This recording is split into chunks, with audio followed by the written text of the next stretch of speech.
Hey guys, it's Deni as always. The number of open worlds in recent times has not really shown with variety. It seems that developers have stopped creating something very huge and focused on the development of small locations, and we probably won't see any big games in the near future. Nevertheless, some great projects have been released, and today we will look at them. Click on the like, click on subscribe if you haven't already, and let's go. Do you miss adrenaline and dynamic gameplay? The perfect place to get it all? Good old Crossout. Tense battles, dozens of different vehicles, and hundreds of parts for their customization are waiting for you. You can make a powerful, bulletproof tank and destroy your enemies just by the look of it. Or make something smaller, but fast, and get in the back of unsuspecting enemies. In any case, Crossout is the best place to show everyone who is a real pro. Download the game at the link in the description.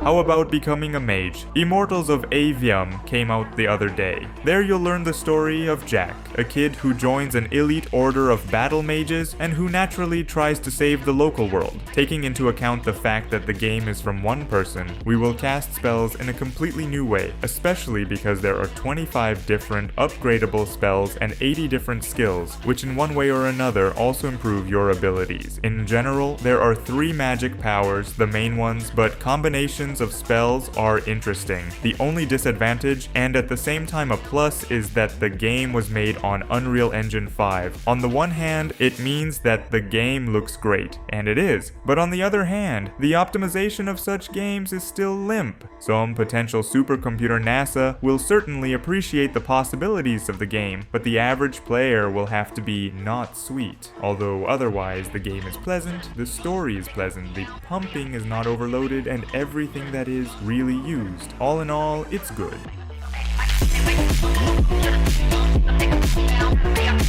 Here before you is a space adventure, in which you can already go together with your friends. Here, full-fledged space and full freedom of action awaits you. That means you can go beat pirates with sticks, to die again and again, because death here is an integral part of everything that happens. But the main thing is that here you will feel what the spirit of real adventure is. Probably, for maximum understanding it is like Sea of Thieves from Microsoft, but only in space. The game has a lot of different visual cosmetic, starting from your character, ending with the ship, and even specifically the guns in the ship, behind which your partners will sit. In general, teamwork is important here. It's hard to manage repairing, shooting, crafting, and so on alone, as it was in Sea of Thieves too, so it's better to play here in co-op. The game looks cool, with no problems with optimization. In general, really cool thing.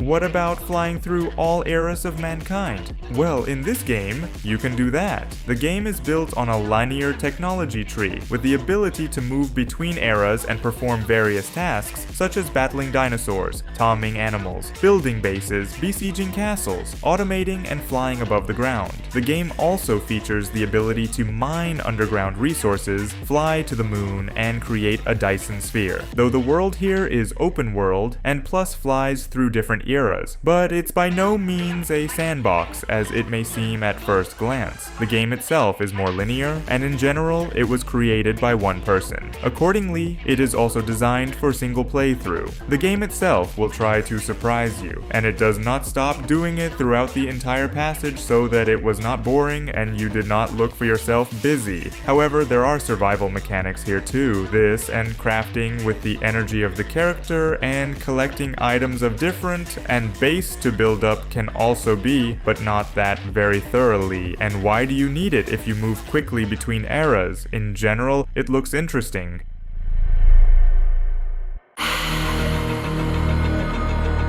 There are not many Robin Hood games, and even fewer games in which you can run around the open world as Robin. There are 0. There were until today. This is an adventure game that combines elements of RPG and city building. You have to take on the role of the hero Robin Hood, who fights in defense of oppressed people. We play from the third person, and we will be able to steal, rob, fight, help the poor, and expand the forest village and its community. And in the game, we will meet legendary characters, Lady Marian, Little John, Brother Tuck, and and so on. The main task will be to create a community of rebel fugitives, for which we will look for new members among peasants, villagers, and guards of the city of Nottingham. We will have to take care of many aspects of people's lives to keep our allies healthy. We will build a forest camp, choosing a place in Sherwood Forest and providing its inhabitants with the necessary living conditions, food, clothing, equipment, and weapons. All in all, it looks cool.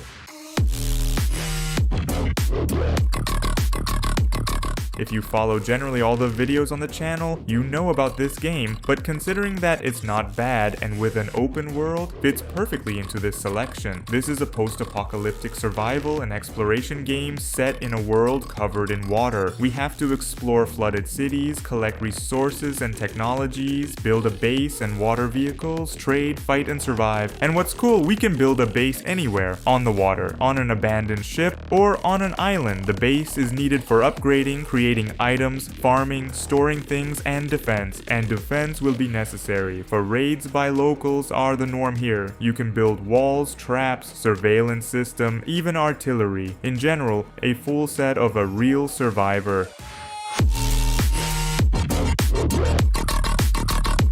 Ubisoft, not very long ago, decided to take and re-release their game Steep, only calling it something else. That's exactly how Ridus Republic came to be. The game in which you get into a rather large open world and are free to explore it on all four sides with not a bad set of various extreme vehicles. The developers have tightened up the graphics quite well, added the ability to change vehicles on the fly and switch with a single button. It looks strange, but it opens up the possibility to make unreal combinations where you ride a snowboard for a second, then on a bike, a second later you fly with a parachute, and then suddenly not skateboard. I did it all in 4 seconds. Well, and the rest of the thing cool. There are all sorts of competitions, customization of everything and everything, different records can be set, and stunts naturally a lot. The thing is not bad.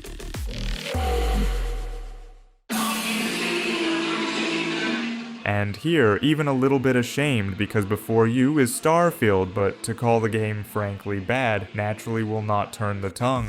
There's a lot of hype, but not much use. That's a perfect description of the game, except for the fact that the game will soon get an official tool for modders, and then it will be better. But if you think about it, Bethesda has really gotten naked, in the sense that it allows itself to dump an unfinished product, ask for money for it, and then ask the modders to finish it for them, so to speak. Not good. But if we take this situation aside, we have space, ships, and RPG. All this is accompanied by a giant mountain of downloads, which is the envy of any game these days, but otherwise not that badly done. It's about as good as Saints Row gets, the last, not the old parts of the legendary series. Here we are also waiting for an open world. The game has just been released on Steam, and in general it's not that shitty either. Here we play as the future boss of a criminal group known as the Saints. To take control of the city of Santo Ileso, the Saints will have to fight other groups including Los Panteros, Idols, and Marshall's Men. The main game world is a huge and diverse sandbox, in which we can participate in various skirmishes and do different quests. The main feature is to create your own criminal empire at the same time. Otherwise, it is a copy of the previous parts of the series, only made in more moderate colors and not so crazy, which, in my opinion, went to the game to the detriment because the previous parts were really cool.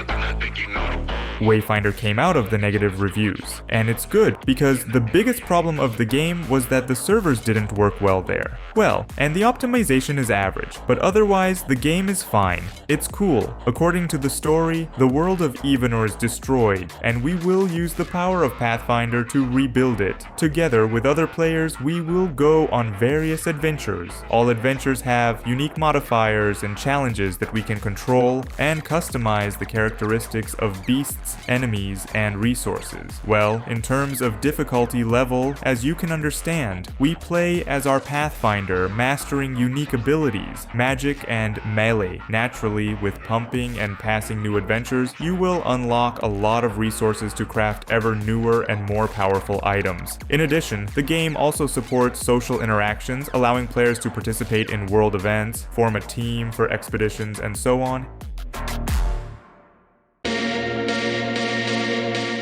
If you are friends with Pixels and Terraria, congratulations, you have a very cool game in front of you. Skylands is the first steampunk game to combine elements of open world, sandbox, vertical shooter, and quest. The main character, Eve, is a brave marshal, and her task is to defend the country from the invasion of the Falcons and the Swarm. We will be able to control our ship in the air, mine resources, create weapons, upgrade our ship, and uncover ancient secrets. The main focus of the game is on battles that take place both in the sky and on the ground, with the use of different weapons, allowing you to combine this meat grinder. Again, everything looks extremely dynamic. I think you can see. There's also the opportunity to explore the huge open world, take part in exciting raids, and earn unique rewards. In general, Skylands is such a lame action game with cool heroine, style, gameplay, and atmosphere. There's not even much to pick on.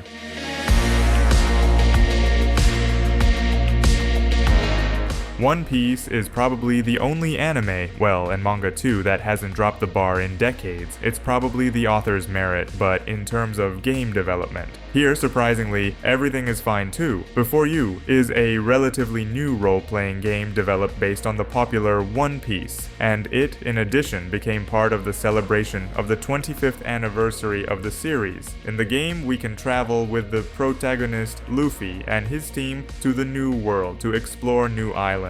But things don't go so smoothly, and after being caught in a storm and shipwrecked, the pirates find themselves on a tropical island constantly torn by storms. Left alone on the island, Luffy begins to search for his friends and makes a plan to leave the island. It will be difficult to do this, but the good thing is that it is controlled by you, and here, of course, everything depends on your hands. In the game, available different characters from the team of Straw Hat, and for them, you can also play. In general, they made a great game with a large, open, and pleasant world.